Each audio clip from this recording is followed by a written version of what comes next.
Ia berkata dalam ayat 5, tetapi menurut pendapatku sedikit pun aku tidak kurang daripada rasul-rasul yang tidak ada taranya itu. Apa yang Paulus ingin buktikan kepada jemaat di Korintus? Apa yang ia maksud dengan ayat 5, Saudara Ishak? Hanya para pengajar palsu itu mempertanyakan kerasulan Rasul Paulus. Jadi Rasul Paulus berkata, tetapi menurut pendapatku sedikit pun aku tidak kurang daripada rasul-rasul yang tidak ada taranya itu. Jika mereka membandingkan dia dengan rasul-rasul Kristus lainnya, yang hidup bersama Kristus dan bersama dia hari demi hari dan menyaksikan peristiwa penyalibannya dan kebangkitannya, ia tidak kurang sama sekali dibandingkan dengan mereka. Mengapa? Karena ia telah menerima misinya dari Kristus yang telah dibangkitkan, dimuliakan, yang menampakkan diri kepadanya dalam perjalanan ke Damsyik, menurut Kitab Kisah Para Rasul pasal 9. Dan tentu saja, jika mereka menganggap diri mereka sendiri sebagai rasul-rasul yang paling unggul, mereka juga salah karena Rasul Paulus juga ada salah seorang rasul sejati, sementara mereka adalah rasul-rasul palsu seperti akan kita lihat nanti. Sebenarnya kami telah berkata bahwa setan datang sebagai seekor singa, dan bahwa ia lebih berbahaya ketika ia datang sebagai seekor ular. Namun bentuk yang paling berbahaya adalah ketika ia datang sebagai seorang malaikat terang. Dan rasul-rasul palsu itu berusaha membuat diri mereka sama dengan rasul-rasul Kristus yang sejati. Baik, Saudara Muin, saya akan membaca ayat-ayat dimulai dari ayat 6.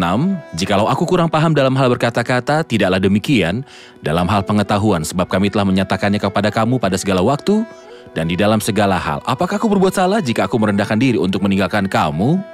Karena aku memberitakan Injil Allah kepada kamu dengan cuma-cuma. Jemaat-jemaat lain telah kurampok dengan menerima tunjangan dari mereka supaya aku dapat melayani kamu. Dan ketika aku dalam kekurangan di tengah-tengah kamu, aku tidak menyusahkan seorang pun. Sebab apa yang kurang padaku dicukupkan oleh saudara-saudara yang datang dari Makedonia. Dalam segala hal aku menjaga diriku supaya jangan menjadi beban bagi kamu. Dan aku akan tetap berbuat demikian. Demi kebenaran Kristus di dalam diriku, aku tugaskan bahwa kemegahanku itu tidak akan dirintangi oleh siapapun di daerah-daerah Akhaya. Mengapa tidak? Apakah karena aku tidak mengasihi kamu? Allah mengetahuinya. Tetapi apa yang kulakukan akan tetap kulakukan untuk mencegah mereka yang mencari kesempatan guna menyatakan bahwa mereka sama dengan kami dalam hal yang dapat dimegahkan. Sebab orang-orang itu adalah rasul-rasul palsu, pekerja-pekerja curang, yang menyamar sebagai rasul-rasul Kristus.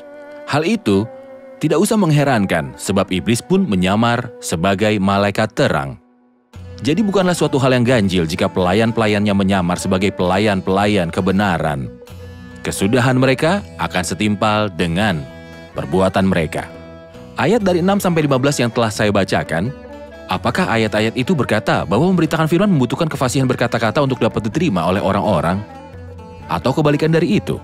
Di sini Paulus menjelaskan percakapan itu kepada mereka. Ia beritahu mereka bahwa ketika ia datang pada mereka, ia tidak terlatih untuk berkata-kata meski tidak kekurangan pengetahuan. Ia seorang yang berpendidikan, yang fasih berbicara, yang dijabarkan sebagai seorang filsuf. Bisa saja ia menggunakan kefasihannya. Namun idenya adalah bahwa orang Yunani menyukai pembicaraan tentang hikmat, pengetahuan, serta pembicaraan yang retoris. Jadi jika Paulus telah menyajikan surat dalam cara yang mereka sukai, ia akan memenuhi pikiran manusiawi mereka saja dan tidak menyajikan firman yang akan menyentuh hati. Inilah tujuan pelayanan itu. Jadi Paulus berkata bahwa ia sedang berbicara dengan mereka dengan logat yang populer, karena itu cara yang termudah untuk menyampaikan Injil. Kata-kata yang sederhana yang dapat menjamah tingkat pendengar bahkan yang terkecil agar kebenaran ilahi dapat tersampaikan dengan benar. Tidak dapatkah hamba Tuhan fasih berbicara dan menggunakan bahasa kiasan dan nada retoris yang kuat yang akan membakar telinga para pendengarnya dan mengutip para filsuf, filsuf ini, filsuf itu? Mengapa tidak? Bukankah hamba Tuhan harus terlihat baik di atas mimbar? Ia akan tampak baik namun meninggalkan satu kekosongan di hati para pendengarnya.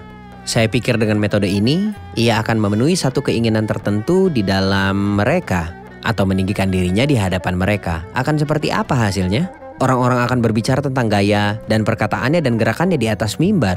Namun di manakah firman Tuhan yang masuk sampai ke hati? Sedangkan kata-kata yang sederhana dapat sampai kepada para pendengarnya dengan mudah. Apakah Injil sehingga kita harus memberitakannya agar jiwa-jiwa diselamatkan? Paulus menyebutnya Injil Allah. Injil yang berbicara tentang siapa manusia dan siapa Kristus dalam hidupnya dan dalam karya salibnya. Masalah manusia dan dosa-dosanya. Kristus dan penyembuhan yang telah ia tawarkan, pendamaian dalam Kristus, yang mencakup semua orang berdosa yang berpaling kepadanya. Itulah pesan jelas Injil yang menjangkau semua manusia. Dan hanya itu yang bisa menyelamatkan. itu dapat menyelamatkan, karena itu adalah firman Allah yang hidup dan berkuasa, yang lebih tajam daripada pedang bermata dua.